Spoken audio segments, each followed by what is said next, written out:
ऐसा है गुरुजी कि मतलब पढ़ने में क्या है, मतलब मन नहीं लगता है, मतलब जैसे बैठते हैं पढ़ने के लिए तो मन विचलित सा होता है, मतलब प्रयास करते हैं लेकिन हो नहीं पाता है। ये अभी बीकॉम कर रहा है हाँ। और साथ में सीए का तैयारी कर रहा है। अच्छा। तो एंट्रेंस एग्जाम है इसका जून में। तो ये बार बार उनको बोलता है पापा हमारा मन थोड़ा विचलित हो रखा है। Okay okay. ये क्या नाम है आपका? मोहित सर। मोहित। बैठ जाइए बैठ जाइए। तो जैसे मोहित जी का प्रश्न है कि मन विचलित होता है, तो मैंने तो बताया कि जैसे चंचल ही मन कृष्ण प्रमाथि बलविदृढ़म्। तो मन को समझने के लिए भी हमें थोड़ा सा इसका मैकेनिज्म को समझना पड़ेगा कि मन है कहाँ, मतलब शरीर में मन कहाँ है। तो सबसे पहले हमारे शरीर है, इंद्रियाँ हैं, कान, आँखें, नाक, जीवा, त्वचा, ये सब जो है 5 इंद्रियाँ हैं। तो ये 5 इंद्रियों के ऊपर रहता है मन। मतलब ये 5 इंद्रियों को कंट्रोल करता है कौन? मन। मन के ऊपर रहता है बुद्धि और बुद्धि के ऊपर आत्मा। तो मन, ये जो 5 इंद्रियां हैं, इनका हमेशा कुछ ना कुछ डिमांड रहता है। जैसे बच्चे डिमांड करते हैं तो इनका कई प्रकार के डिमांड रहता है। तो ये डिमांड को मन को भेजते हैं, कहते हैं कि तुम इसको फुलफिल करो। अच्छा, मन फिर उसको लेकर जाता है बुद्धि के पास। तो आप ये समझ जाइए कि जो इंद्रियां हैं ये छोटे छोटे बच्चे हैं, मन माँ है और बुद्धि बाप है, पिता है।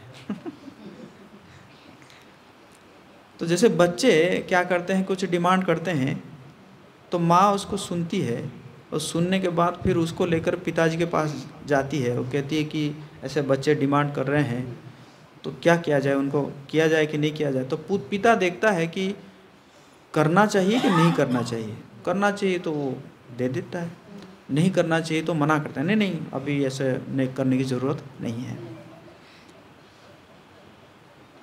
तो हमारा जो बुद्धि है, वो बुद्धि अगर शार्प नहीं है तो बुद्धि क्या करता है कि मन के पास हार जाता है।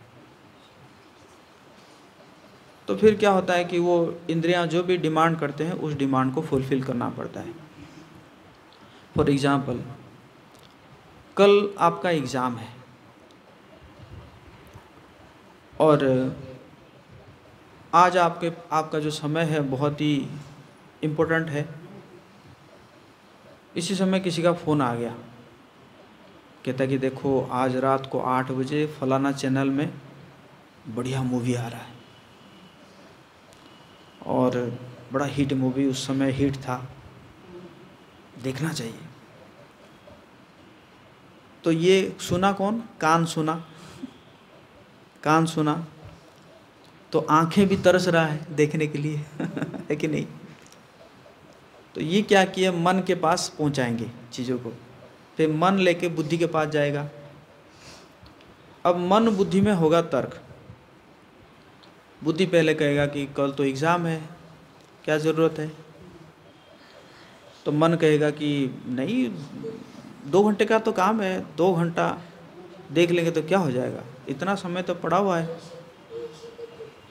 तो बुद्धि कहेगा कि बाद में नहीं देख सकता, पता नहीं कब आएगा नहीं आएगा, और दोस्त भी कह रहा है तो देख लेना चाहिए। तो वहाँ पे क्या होता है, बुद्धि और मन में तर्क होगा। अगर बुद्धि हार जाता है तो आप देखोगे, अब बुद्धि अगर जीत जाता है तो आप नहीं देखोगे, है ना। तो इसलिए बुद्धि को शार्प करने के लिए क्या करना पड़ेगा, बुद्धि के ऊपर है आत्मा। जब आत्मा की हम सेवा करते हैं तो फिर क्या होता है, बुद्धि धीरे धीरे शार्प होने लगता है। भगवान कह रहे हैं कि ददामि बुद्धि योगम, मैं बुद्धि देता हूँ। एक और श्लोक है, दूसरे अध्याय का 66 नंबर श्लोक है। उसमें भगवान कह रहे हैं कि जब तक एक व्यक्ति भगवान से कनेक्टेड नहीं होगा तो उसका बुद्धि शार्प नहीं होगा। अब बुद्धि शार्प नहीं होगा तो उसका मन स्थिर नहीं होगा।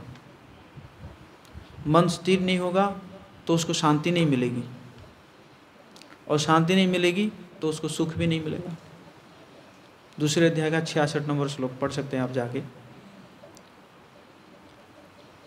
तो इसीलिए क्या कहता है, भगवान की सेवा किया जाता है। और सेवा कैसा है, ये जो मन को ऊपर उठाने के लिए मंत्रायते इति मंत्रा, मन को जो ऊपर उठा के लेके जाता है वो क्या है, मंत्र।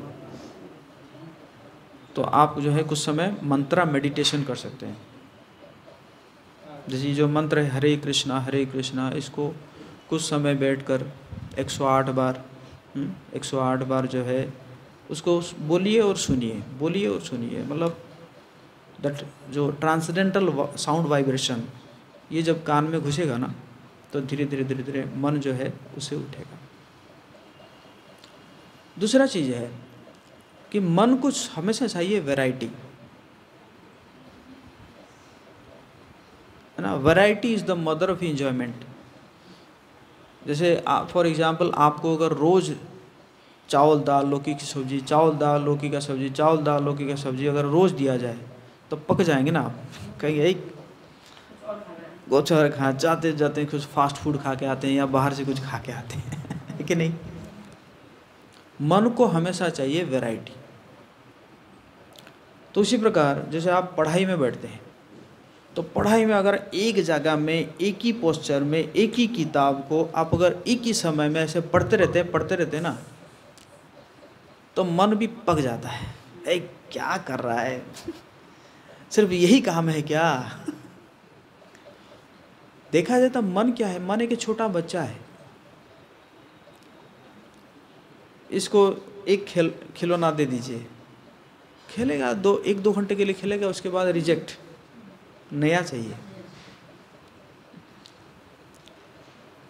इसलिए जो पढ़ाई कर रहे हैं ना, तो पढ़ाई कर रहे हैं उसमें कुछ वैरायटी लाइए। कभी बैठ के पढ़ रहे हैं, कभी चल के पढ़िए, कभी पार्क में जाके पढ़िए, कभी बालकनी में जाके पढ़िए।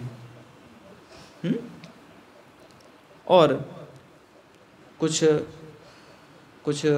बनाइए, मतलब चार्ट बनाइए, कलरफुल पेन ले लीजिए, कलरफुल पेन पेंसिल जो पढ़ रहे हैं उसको, है ना, उसको चार्ट पेपर में बना के रखिए। एक होता है माइंड मैप, होता है मैप टाइप का, उसको भी सर्च कर सकते हैं, माइंड मैप है, उसको भी यूज़ कर सकते हैं।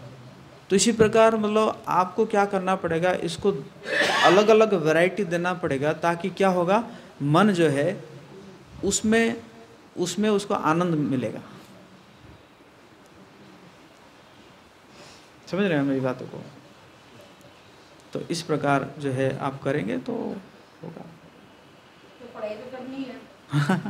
हाँ, यस, पढ़ाई तो करनी है। मैं कुछ बच्चे जो है जो पढ़ाई में अच्छे होते हैं, मैं उनको प्रमोट करता हूँ कि तुम IAS बनो है कि नहीं। क्योंकि IAS बनेंगे तो वो धर्म को, है ना, क्योंकि मैक्सिमम IAS अफसर तो सेक्युलर है, वो सपोर्ट करते हैं दूसरे धर्म को। हमारे धर्म के लिए वो उदार है बट बाकी धर्मों को बहुत सपोर्ट करते हैं, है ना। तो मैं ऐसे उनको सपोर्ट करता हूँ कि तुम IAS बनो। IAS बनोगे तो, है ना, जो सपोर्ट करोगे ना तुम, कि जो हमारा धर्म को आगे बढ़ाने में तुम सपोर्ट करोगे।